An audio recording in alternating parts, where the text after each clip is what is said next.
এইরকম করেই সব চলছে। খোদ অর্থমন্ত্রী বলছেন যে ব্যাংকগুলো লুটে পুটে সবাই খাচ্ছে, আমি কিছু করতে পারি না।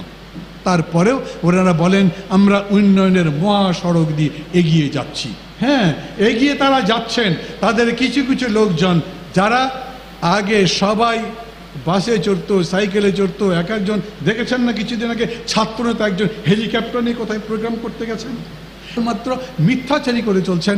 আমরা উন্নয়নের মহাসড়কে উঠেছি। উন্নয়নের মহাসড়কে যদি ওঠেন তাহলে গত 3 দিনের পত্রিকা খুলে দেখেন, আপনারা পড়বেন ব্যাংকের চিত্র কি।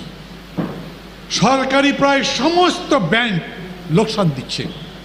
সরকারি প্রায় সমস্ত ব্যাংকে যাদেরকে বিশেষভাবে প্রশাসক পরিচালক নিযুক্ত করা হয়েছে তারা বিভিন্ন অভিযোগে অভিযুক্ত হয়েছেন, আর তার বেশি হচ্ছে সরকারি ব্যাংকের অর্থ চুরির অভিযোগ।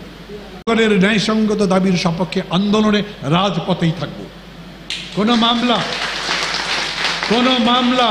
কোনো ষড়যন্ত্র, কোনো হুমকি আমাদের মাথা নত করতে পারবে না। পারেনি আগে, এখনো পারবে না। আর একই সঙ্গে বলছি, তার সাথে সাথে আগামী দিনে নির্বাচনের কথা বলছেন, অংশগ্রহণমূলক নির্বাচন নিশ্চিত করেন, সেই নির্বাচনেও আমরা আসব। আমরা এই উভয় লড়াইয়ে এই ক্ষমতাসীনদের বিরুদ্ধে লড়তে চাই।